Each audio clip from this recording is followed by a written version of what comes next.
Tem mais aí, Christian? Tem essa próxima aí do Nicolas. Do Nicolas. Ah, o Nicolas aqui, né? Obrigado por responder. Continuando a pergunta anterior. Eu faço terapia há uns 2 anos. É o cara do TDAH, eu acho. É, né?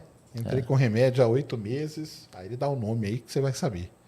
Estou dormindo de 5 a 7 horas por noite, mas ainda assim, lidar com pessoas tem relação com transtorno ou sono, mesmo dormindo bem. 5 a 7 Cara, se você dorme é 5 dormir horas bem? e 7, você não dorme bem, cara. Você tá com déficit. É porque é de 7 a 9 que você falou, né? 7 a 9. Então você tá... 7 Tamo a 9. junto. E se você dorme de dia, tá mais errado Mas ainda. eu acredito que ele está falando que dorme bem pelo que ele dormia antes do tratamento. Eu acredito que seja isso.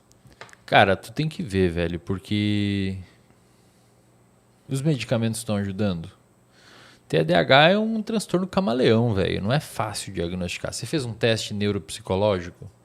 Melhor forma de você ter indicativo bacana de diagnóstico de TDAH é você ir num neuropsicólogo. O que o neuropsicólogo vai fazer? Ele vai fazer uma testagem, ele vai testar sua atenção, ele vai quantificar aspectos qualitativos. Então, atenção, memória, etc. Ele vai conseguir fazer score disso.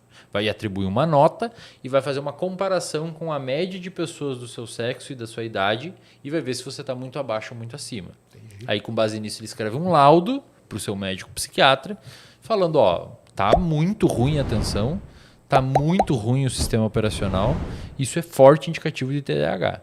Outra forma de diagnóstico é a entrevista clínica, você troca uma ideia com o cara. O problema, cara, é que trocar uma ideia com o cara, foda, né, velho? O cara às vezes vai procurar um psiquiatra pra pegar remédio e dar umas distorcidas, não, realmente eu sou desatento há um tempo.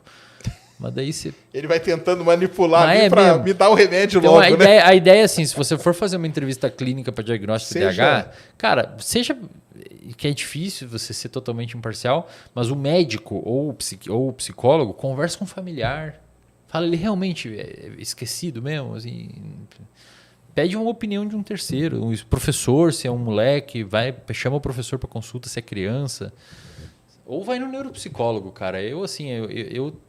Eu tenho muita dificuldade de fechar um diagnóstico de TDAH sem que passe por um neuropsicólogo. Ah, é.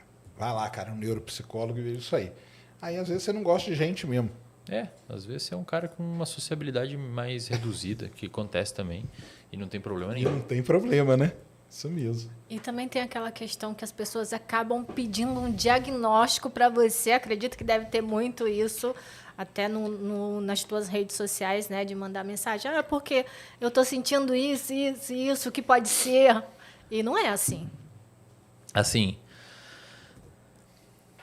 tem gente que você saca que a pessoa chegou, já leu no Google alguns negócios e já vem com já diagnóstico, vem com né? discurso, não, porque eu vi isso, eu sei que eu tenho isso, uns espertinhos assim que. E esses, cara, o cara ser inteligente pode ser um fator protetor e facilita a geração de insight, mas às vezes o cara que é inteligente e tem uma sensação de superioridade pode ser um fator de piora no prognóstico, porque você tem dificuldade de manejar o paciente porque ele acha que sabe mais que você, tá ligado?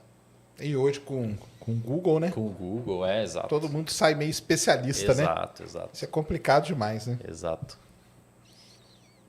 Tem alguma aí, Ned? Lucas Martins, Eslin, quando você teve essa mudança de foco da bebedeira para os estudos, como foi com a galera da bebedeira? Eles apoiavam ou te cobravam? Eu tenho uma aula. Da bebedeira, você não era bebedeira, né? Era farra, festa e tal, né? Eu tenho uma aula. Mas pelo que eu vi no Insta, ele bebia Não, era mesmo. bebedeira. É mesmo? Bebia mesmo. Eu tenho uma aula no reservatório de dopamina. É a aula mais assistida de lá já. Chama aula 027. Lá eu explico mais ou menos como que acontece por meio daquele estudo do Skinner de seleção de comportamento por consequência. Eu vou ensinando a galera lá que é muito difícil, se você não sacar, você sair nesse meio desses comportamentos disfuncionais, porque a primeiro momento que você tenta fazer uma coisa diferente, começa a treinar, começa a se alimentar, falar uns nãos, a galera começa a te zoar, cara. Ah, sim. Com Começa a te certeza. zoar. Não, você é muito nerdão. Ah, o nerdola, não sei o quê. Pô, você não é mais o mesmo. Eu não quero ser mais o mesmo mesmo. Essa ideia. Então eu tô no caminho certo. Eu quero mudar, eu não quero mais ter esses hábitos. Então a galera não aceitou, não. Alguns poucos ali ficaram por ali que mudaram também com o tempo. Ah, legal. E né? outros eu tive que me afastar. Entendi. Inevitavelmente. Seu negócio aí, cara, faltou, eu ia falar na hora que você estava contando, faltou você ter umas aulas de cálculo na faculdade. Física 3, cálculo 4. Esse Aí bagulho você- que enrosca todo mundo. Aí né? você ia ver, você ia beber. Pô, eu não bebi um copo de nada, cara. Não dormia 1 hora também. Cara, por conta cálculo disso. 4 é um nome que assusta, velho. É, assusta pra caramba. Cálculo 4, velho. Puta E que fica aí a pariu, galera aí, irmão. ó. Vai ter uma O galera que aí você pra aprende em concordar. cálculo 4, velho? Varia, né? De lugar para lugar, mas normalmente a gente aprende número irracional, que a gente fala. O que é isso, É cara? calcular com i, raiz de número E negativo. pra que serve isso, Sérgio? Sério mesmo? Ah, serve? No que você vai usar isso na sua vida, Pra né? que Tá parecendo o Felipe Neto, onde que eu vou usar o Bhaskara na minha vida, né? Mas Não, cara, usa sim para resolver determinada. A gente aprende a resolver equações diferenciais, por exemplo, entendeu? Equação diferencial é muito usada em programação, qualquer uma delas. E número irracional também. Para você resolver determinadas coisas numericamente, dentro do computador, quando você programa, você precisa de letras. precisa saber disso aí. Ah, exatamente. pode crer. É porque a gente aprende a base e depois tem a aplicação. Mas se você não souber a base, lá na frente você vai penar, entendeu? Da hora. Então- Da hora. Jonas Mello. Muitos dizem que Dostoiévski foi uma das pessoas que mais entendeu a mente humana. Você concorda com isso? Eu li um livro só do Dostoiévski, que foram os irmãos Karamazov. É difícil ter uma noção assim de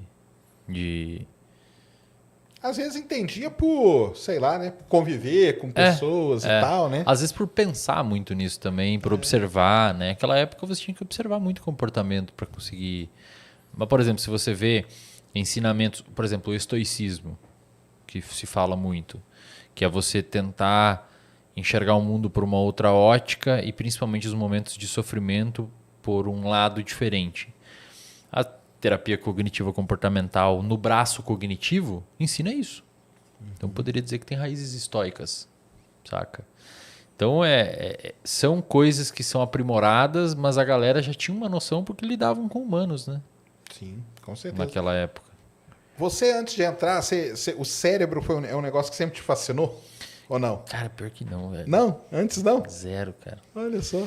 Eu até nunca dei muita... Cara, até o meu 5º período, sério Entendi. mesmo, Você tava... eu nem sabia onde é que eu tava, velho. Entendi. Eu nem sabia o que era mundo, não sabia que existia imposto de renda, não sabia nem o que era vida, certo. velho. Depois que eu comecei a estudar, que eu comecei a me localizar um pouco, assim. É bem... É porque o cérebro quando você começa a ver, né, cara, que você fala, caramba. Agora, é uma depois que... máquina. Cara, quando eu aprendi, velho, uma parada chamada bioeletrogênese, que é essa parada de potencial de ação, os canais, os íons, e eu entendi como o cérebro funciona, primeiro, eu dei um soco na mesa lá de casa, quando eu entendi. Eu quase quebrei uma mesa, porque foi um negócio... Aquele meme. Eu falei que... Explodiu a cabeça. Cara, eu entendi, velho. Então significa que é assim que funciona e por isso que eles falam aquilo das memórias e de não sei o que. E o trauma é assim. Então o trauma é a formação de um super engrama por meio da conectividade devido aos íons e que faz os sistemas o núcleo da célula produzir mais receptor que fixa. E eu fiquei, cara, me deu quase com uma crise existencial, tá ligado? Entendeu, Sérgio? Entendi, claro. Ué, é as bolinhas do Divertidamente. Exatamente. Tudo é o Divertidamente. Mas é um universo, cara. Você Sim. estuda astronomia, o cérebro é um universo, cara. Tanto que tem a imagem famosa, que são os neurônios, assim, e a imagem do que a gente chama de teia cósmica, que é uma das maiores estruturas do universo. É muito parecido. Cara, é bizarro, assim. E a gente entende, não sabe muito bem, tem cada vez descobertas novas. Acho que é a mesma é a mesma paralelo, parada. assim, É isso mesmo mesmo. paralelo.